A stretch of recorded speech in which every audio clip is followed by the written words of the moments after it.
how do you find people that are that self-aware, that are that well-developed emotionally, that they can say, I'm failing at this, or I'm not producing the way that I expected myself to? So that's a big step from general public to a very narrow cohort of self-aware entrepreneurs that can be vulnerable with each other. It's got to start from the top. If I always pretended everything was perfect, then that's the kind of person that we would probably attract as the person who would hide those kinds of things versus, again, leading by example. I've talked about my failures all the time. In fact, people really enjoy the failures more than they enjoy the wins. And it's because it comes with some lessons. It comes as a way to fast forward your success. And in the community, when we create that safe space, and even within the community itself, lead by example and admit our mistakes and talk about their failures along the way.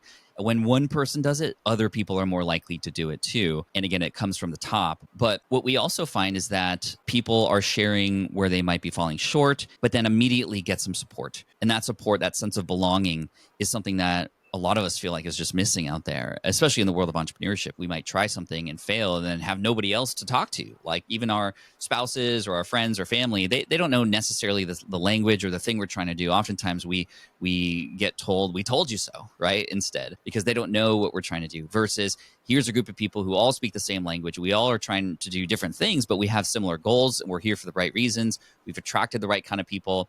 So we're all there to support each other. And beyond just like being vulnerable and sharing those failures and then getting some support, I get so jazzed when I see somebody share a win, and that win inspires other people who maybe were falling behind, or it reinforces something that a person is about to get into, and it shows them that this is possible. Again, not from the top this time, but from within. And this is why the community is so powerful, because it supports itself at this point. At the same time, the community still has great team. Matt has done an incredible job hiring the right people to help manage the communities and direct the communities, because without that, and maybe this is our unfair advantage in this space, and why maybe others aren't doing it, is it takes some people power to run the communities. It's definitely not a passive thing at all. And it's I feel very fortunate that Matt has some amazing hiring techniques and ability for just finding the right people to help with amplifying what it is we're trying to do. So Matt, let's follow on what Pat said. You've hired some great people to run the communities. How do you actually build a community, both with technology and with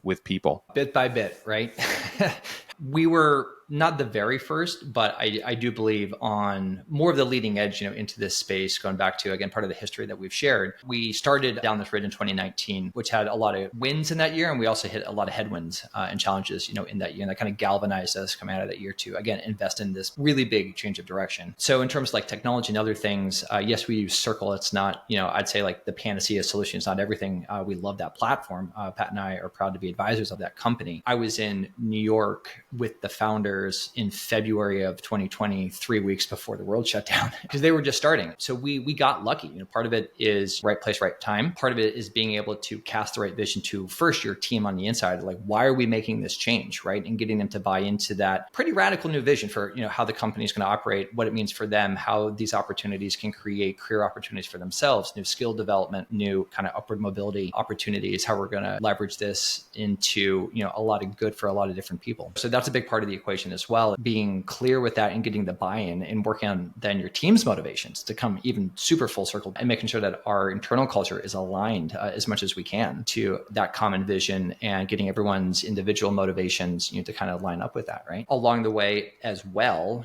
kind of that build in public attitude. So we tried to showcase as much as we could outwardly with our audience, with our students, get them excited for, what was coming. There's always a balancing act. I'm not saying we got it all right in every different moment, but I'd say defer to different levels and ways of being transparent with your build process, why you're making big decisions, especially if they are in fact big. Maybe small ones matter less, but again, our pivot was notable. So getting our folks that pay attention to us, that subscribe to the newsletter, that listen to the podcast, aware of that, listening to them, classic terminology would be like voice of customer, right? VOC, trying to then build in that language to how we are in fact doing that product development, right? And making sure that we're trying to find the fit as best we can. Then you just rinse and repeat that stuff, right?